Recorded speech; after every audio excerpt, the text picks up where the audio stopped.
Hello, my name is Tracy Allen and I want to welcome you to Cooking with Some Friends.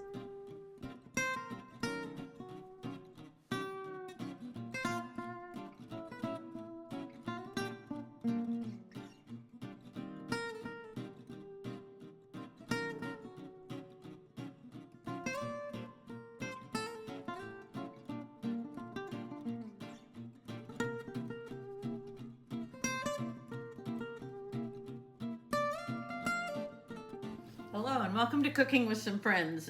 If you hear a buzz in the background, we've got neighbors mowing and we got a nice big storm last night and everything is just more lush today, and so I guess it's bringing out the mowers now that the sun's out. But anyway, I'm going to share with you a recipe for some peanut butter kiss cookies, and these are one of our favorite cookies. But I'm going to start with a half a cup of shortening, and to that I'm going to add and cream in a half a cup of creamy peanut butter. When we just have peanut butter on things, I would rather have the crunchy peanut butter, but everybody in my family seems to like the creamy better. So I'm going to cream these together.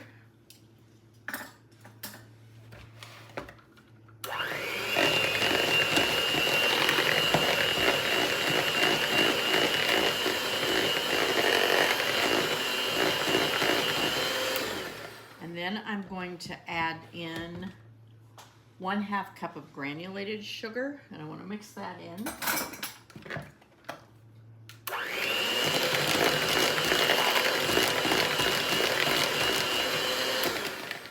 And a 1/2 cup of brown sugar.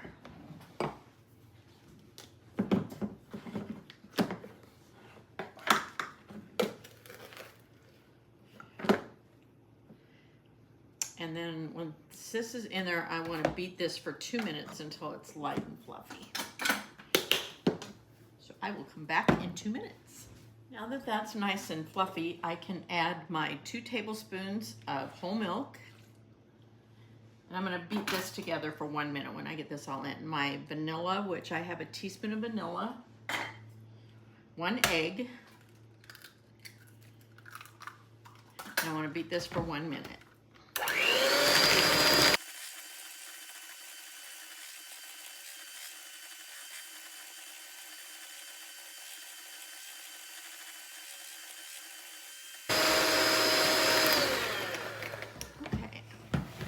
Set that aside for a minute, and in my bowl I'm going to mix my dry ingredients together. So I have my flour in here. I have 1 3/4 cups of all-purpose flour. To that I'm going to add 1 teaspoon of baking soda, a 1/2 teaspoon of salt, and mix those together. And then this I will add to my creamed mixture, and I'm going to add it in 2 or 3 additions just so I don't overmix.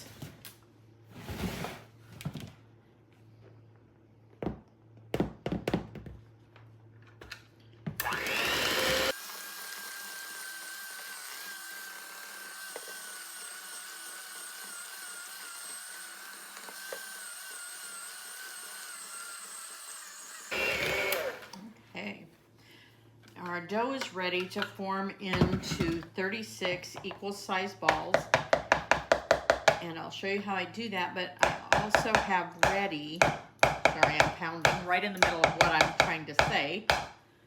I have ready my open Hershey's Kisses that will go in the center of these, and I also have ready a 1/4 cup of sugar that I'm going to roll the cookie balls in when I'm ready to do that.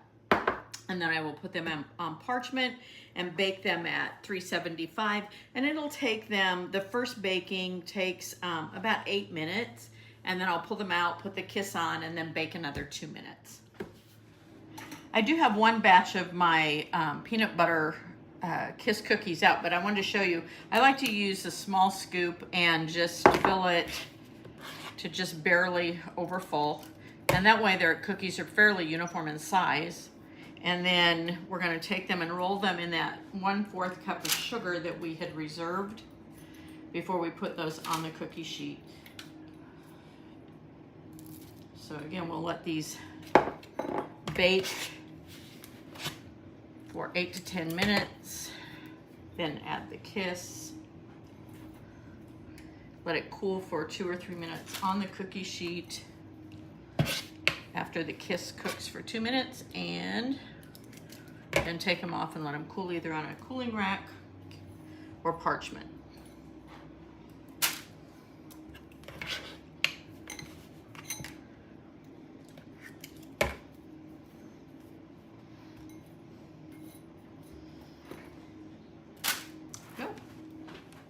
Okay, I baked the cookies for about 9 minutes actually, and now I'm going to put a kiss in the center of each one, and then I'm going to put these back in the oven for about 2 minutes. When they come out, I'm going to leave them on the tray to cool for just a couple of minutes, and then I'll take them off and let them cool completely.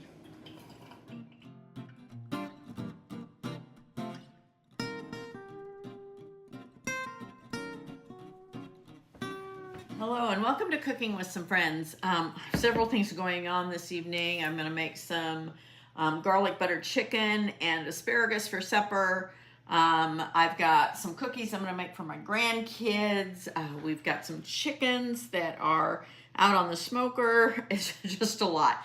But I also want to make tomorrow's dessert for when everybody's here, and so I'm gonna make some Blackberry Cobbler, and we're gonna have some other things too, like the cookies and that kind of thing. But the Blackberry Cobbler, one of the main reasons I chose to make it, one, our family loves blackberries, and two, in celebration of or in honor of those recipes from when we like to travel.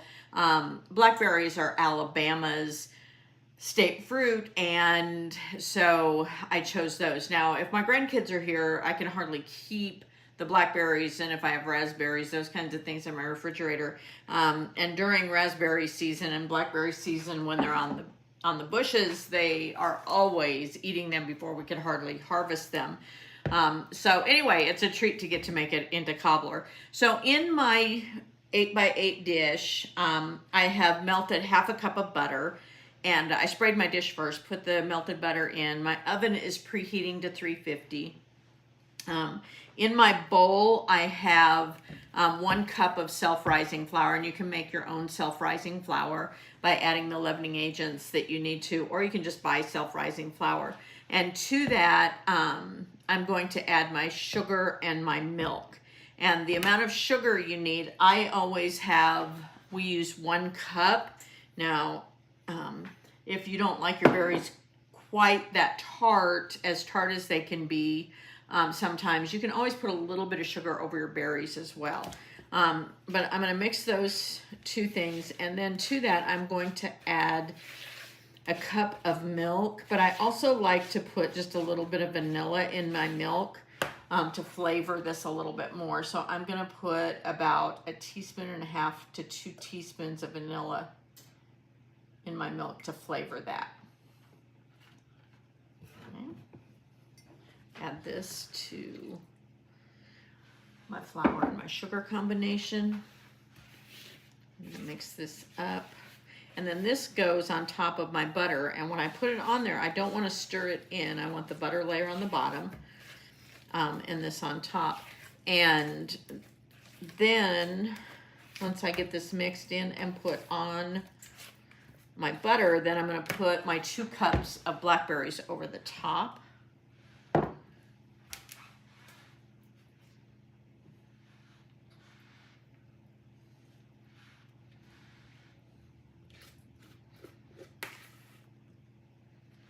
you can see the butter just kind of saturates around it.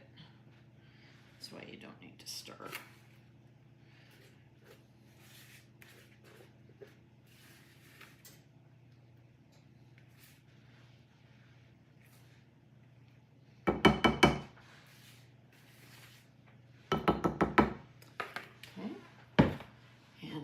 Blackberries go on top of this. A